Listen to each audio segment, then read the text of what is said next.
I feel like we're off to a slightly rocky start. My name is Märta. My name is Allie, and this is Creators Conversations. So, as you know, I'm pretty much born and raised at Epidemic. It's funny because I recently realized that I've been working with supporting creatives in different shapes and forms throughout basically my entire life. When I was working part-time, when I was studying at uni, I was working as a production assistant at a dance company. I was working in art galleries. All of these things have just led me to the point where I am today. So I started my professional journey, or I guess my journey, at a company called Maker Studios. Started there as the receptionist and really got to learn the digital and creator space.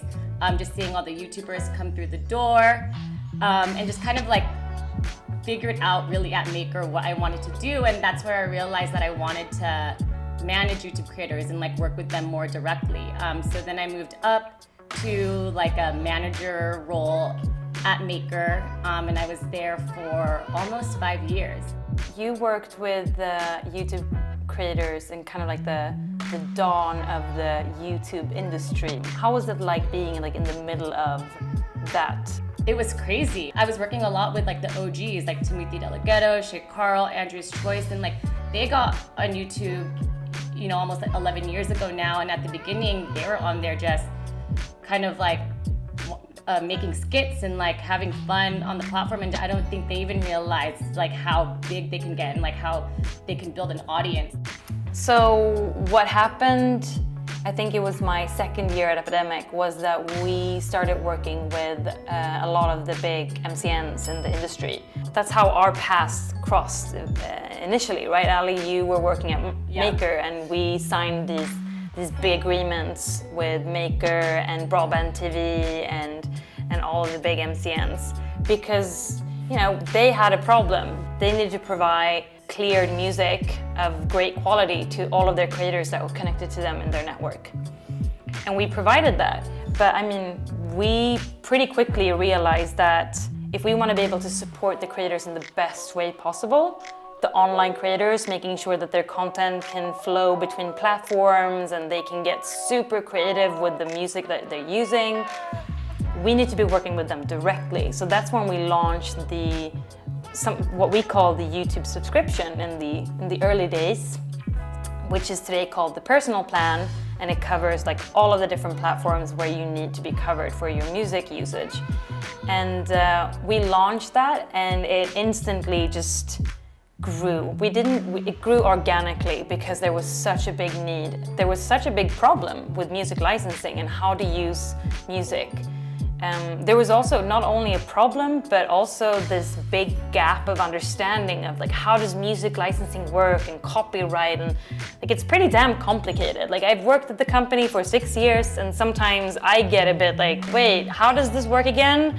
But at the end of the day, I know that we're just solving all the problems. How quickly it grew was just a testament to how good our solution is.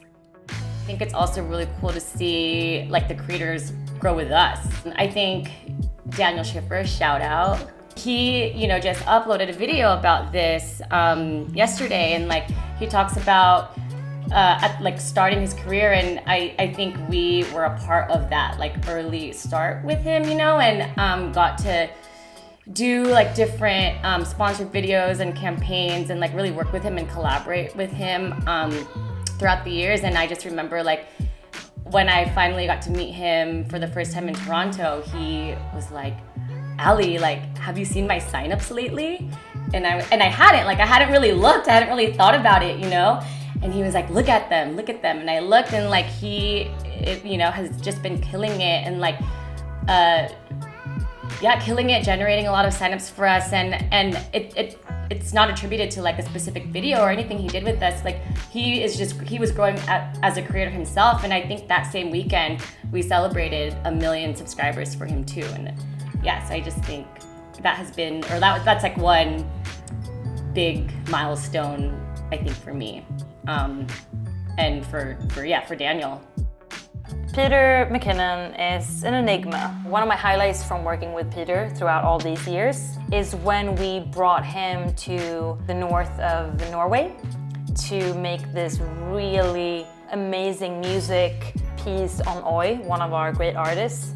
It's a portrait of Oi and how he creates music from using sounds in his surroundings, which is such a perfect fit that Peter would create that video for Oi together with Oi, because Peter is equally detailed and on the verge of nerdy when it comes to sound design. And that project and that video, it's an example of when video and music comes together and perfectly delivers a feeling. I mean, wasn't it just 2 years ago we were working with Shameless Maya, and we put her video and her face on a billboard at Times Square. And I just remember being there and seeing her face as it went up on the billboard, and it was just like, this is a dream. For her, that was a milestone. For her, that was big. And we were able to make that come true from the content that we were creating together. And Maya was already, you know, like, quote unquote big, I guess. Like at that point, and like you would think that someone like Maya had already done everything. The fact that we were able to, think outside the box and like think of something new that she hadn't done before, it was awesome. Who's a creator that you're excited about working with, or an opportunity that lies ahead of you that you're excited about? I think what I'm most excited about is just like the new things that we're planning for next year with our current ambassadors and creators that we work with. Got a lot of big things coming. If you want to become an ambassador and if you want to become an active part of our community and build our brand and story, there's actually so many ways to get in touch with us and work with us. We have our social media platform where we work actively and highlight all different parts of our community. We have the referral program, which is actually like the stepping stone to become an ambassador, and where you will, of course, as with everything else that we do, you will be equally rewarded for the value that you create. We're not just like looking for, you know, anyone who's just like, okay, I want free music and like not gonna, you know, want to collaborate with us. So I think just like a creator who's like down to collaborate and like do cool shit. At the end of the day, we know that we can drive real change with what we do for the creators that we work with, and that's all that matters.